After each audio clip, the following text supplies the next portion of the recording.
tanaman yang pertama yaitu kelor. Pernah nggak dengar istilah kayak gini? Dunia tuh nggak selebar daun kelor. Nah ya ini ya sahabat tani tanamannya. Nah, menurut referensinya, daun kelor itu ternyata memiliki nutrisi yang lengkap loh ya sahabat tani. Dan apa sajakah nutrisinya? Maka silahkan ya sahabat tani, simak pada tabel berikut ini.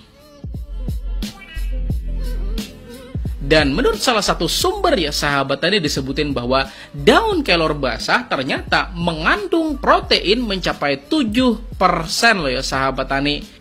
Dan kalau dalam kondisi kering ya sahabat tani, ternyata daun kelor memiliki kandungan protein sampai 27% loh ya sahabat tani. Dan cara buat pemanfaatannya, maka kita tuh bisa membuat pupuk organik cair dengan penambahan air cucian beras, kemudian gula atau molase, dekomposer, dan juga aktivator enzim ya sahabat tani buat memecah protein yang ada pada daun kelor tersebut. Dan cara buatnya itu mirip loh ya sahabat tani pada video yang ini. Silahkan sahabat tani kalau mau lihat silahkan tonton pada video yang itu. Kemudian tanaman yang kedua yaitu singkong. Nah, dikutip dari salah satu referensi, daun singkong mempunyai kandungan seperti vitamin A, B1, B6, vitamin C, sampai magnesium dan juga kalium ya sahabat tani, dan beberapa mineral-mineral lainnya juga.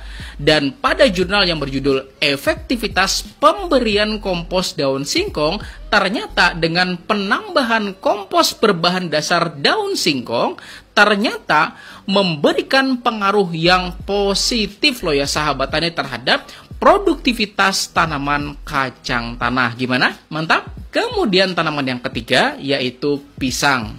Pisang memiliki banyak sekali manfaat. Pertama, buahnya ya sahabat tani sudah pasti enak buat dimakan, bener gak? Kemudian tongkolnya bisa kita bikin apa? Sayur ya sahabat tani. Kemudian bonggolnya bisa dibikin mol atau mikroorganisme lokal. Dan batangnya selain bisa dibuat kompos buat campuran media tanam, juga bisa loh ya sahabat tani dibuat sebagai tempat buat tanam menanam. Dan untuk nomor 3 ini, maka tata cara pembuatan kompos dari batang pisang serta media tanam dari batang pisang ya sahabat tani, maka sahabat tani boleh tonton kok pada video yang ini. Sudah ada kok saya praktikan di channel ini, silahkan tonton ya sahabat tani cara pembuatannya, oke? Kemudian yang keempat yaitu kacang tanah. Nah, buat Anda yang pernah menanam kacang tanah, maka kebiasaannya sahabat tani setelah panen itu biasanya sisa tanamannya itu tidak termanfaatkan lagi, bener nggak? Dan langsung dibuang gitu aja. Padahal ketika daunnya tuh dipakai untuk pakan ternak ya sahabat tani, atau dibuat kompos, maka dapat loh sangat-sangat bermanfaat loh. Dan ini dia kandungan dari daun kacang tanah yang saya kutip dari situsnya IPB, dan ini dia. Nah gimana? Mantap kan kandungan dari daun kacang tanah? Kemudian yang kelima yaitu pepaya. Anda tahu nggak kenapa orang banyak menggunakan daun pepaya buat melunakkan daging? Kenapa coba? Ya karena daun pepaya itu ya sahabat tani mengandung suatu enzim yang namanya papain yang dapat menghidrolisis ikatan peptida pada protein.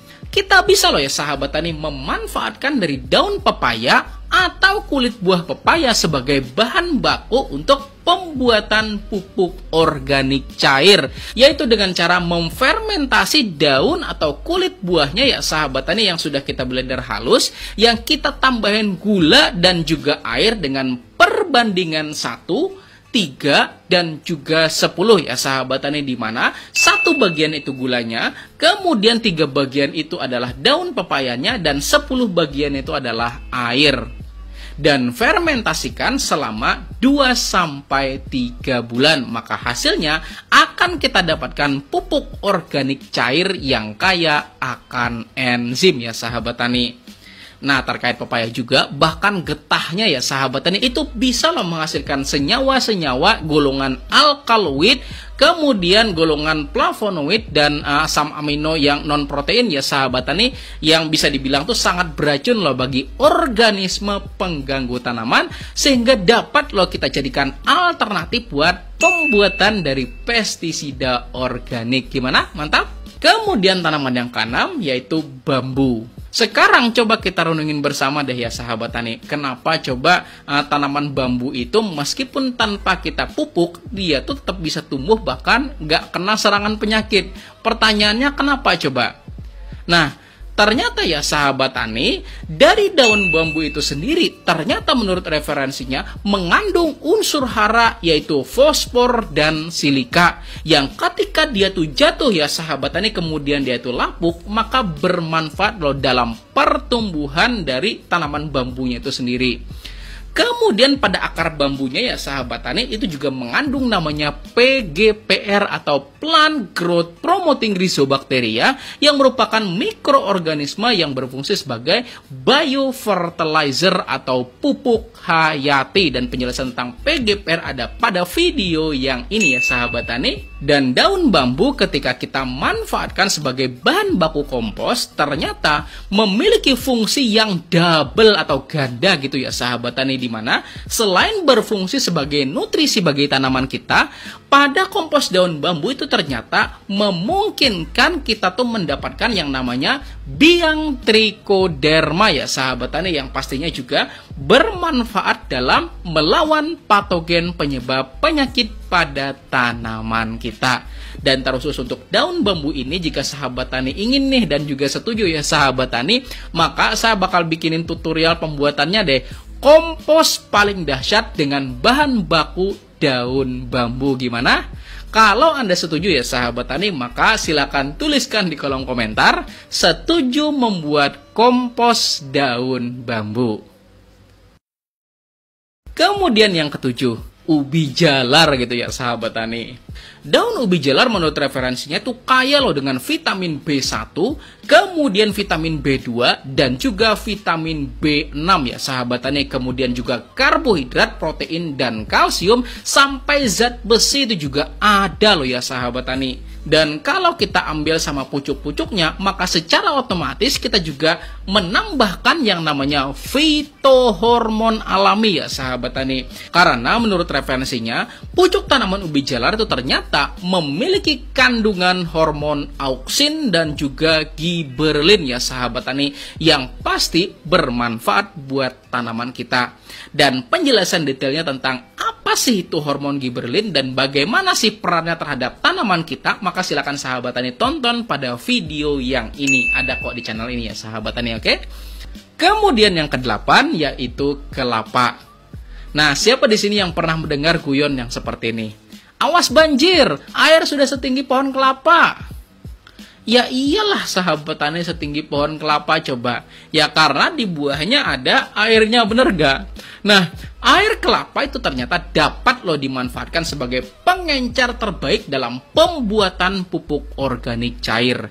Dan menurut referensinya, kandungan luar biasa dari 100 gram air kelapa yaitu pertama adalah natrium sebesar 105 mg.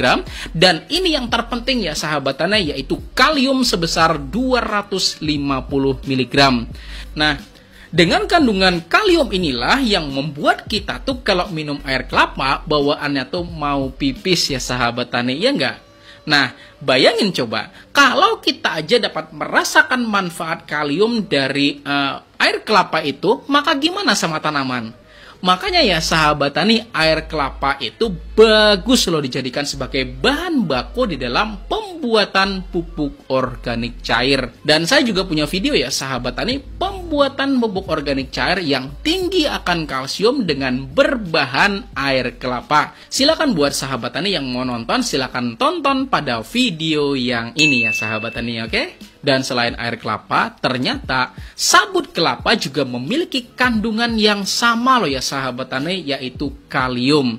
Dan itulah sebabnya pada video yang ini kami menggunakan sabut kelapa sebagai bahan baku di dalam pembuatannya. Dan dari pengalaman kami ya sahabat ini di dalam mengaplikasikan pupuk organik cair berbahan sabut kelapa, itu kita aplikasikan pada tanaman padi, ternyata ada perbedaan sebesar 30% loh ya sahabat ini dibandingkan dengan tanaman tanpa pengaplikasian pupuk organik cair sabut kelapa. Gimana? Tetapi ya sahabat tani, perlu kita ingat bersama bahwa pupuk organik cair berbahan dasar sabut kelapa itu hanya dianjurkan dalam pengaplikasiannya itu ya sahabat tani pada fase